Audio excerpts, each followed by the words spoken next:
Assalamualaikum warahmatullahi wabarakatuh. Selamat pagi, perkenalkan nama saya Rahma Putri Sihombing dengan NIM 23130167 dan partner saya. Saya Lastri Gala dengan NIM 2313016127. Pada hari ini kami akan membicarakan mengenai hasil diskusi kami mengenai studi kasus yang ketujuh. Yang pertama adalah uraian kasus. Jadi hasil diskusi kami, pasien adalah seorang laki-laki berusia 70 tahun dengan riwayat hiperplasia prostat jinak atau BPH yang merupakan pembesaran prostat yang bersifat non-kanker dan sering terjadi pada pria lanjut usia. Keluhan utama pasien saat ini adalah nyeri, pinggang hebat dan oliguria atau penurunan produksi urin, dan hasil USG menunjukkan hidronefrosis bilateral yang merupakan pembekakan ginjal akibat akumulasi urin yang terhambat untuk keluar dari ginjal. Biasanya karena obstruksi pada saluran kemih dan kreatinin serum sebesar 3,2 mg per dl menunjukkan adanya gangguan fungsi ginjal yaitu gagal ginjal akut.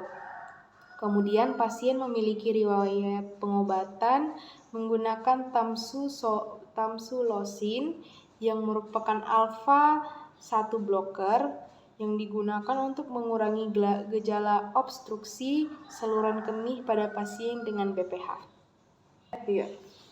Baik, terdapat analisis kasusnya, yaitu BPH atau penyakit prostat jinak adalah kontraksi GGA, tapi pada renal yang dimana ukuran pada prostat membesar, yang akibatnya terjadi oliguria atau volume urin yang keluar sedikit, sedangkan urin belum sepenuhnya keluar.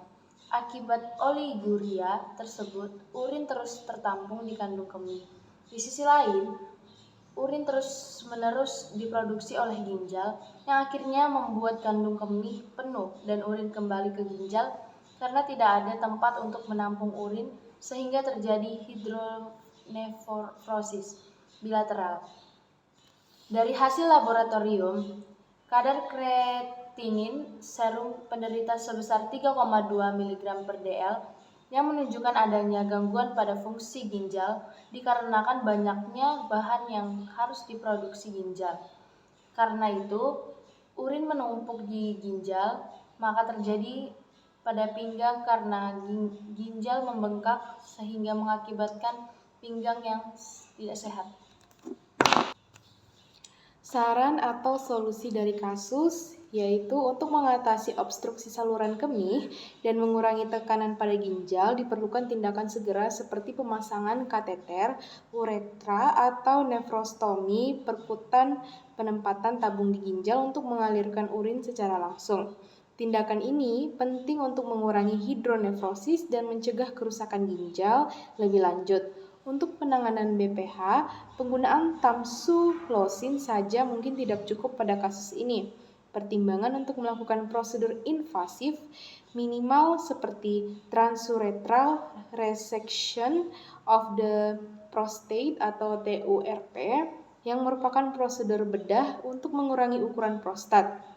Bisa dipertimbangkan alternatif lainnya adalah terapi laser atau prosedur embolisasi prostat untuk memperbaiki aliran urin. Evaluasi fungsi ginjal. Pemantauan ketat terhadap fungsi ginjal sangat penting setelah dilakukan dekompresi. Kreatin serum harus dipantau secara berkala untuk melihat pemulihan fungsi ginjal. Manajemen nyeri.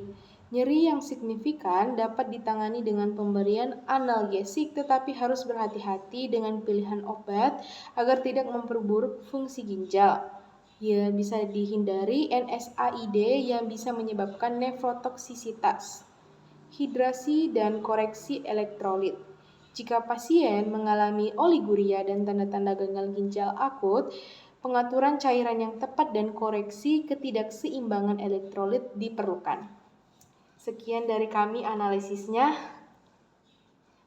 Baik, terima kasih atas Ibu yang telah menonton video kami, dan kami mengucapkan terima kasih atas kasus yang sudah kami berikan sehingga kami banyak mengetahui penyakit dalam kandung kemih. Baik, itu saja yang dari kami bisa sampaikan. Terima kasih, Bu. Dadah. Terima kasih, Bu.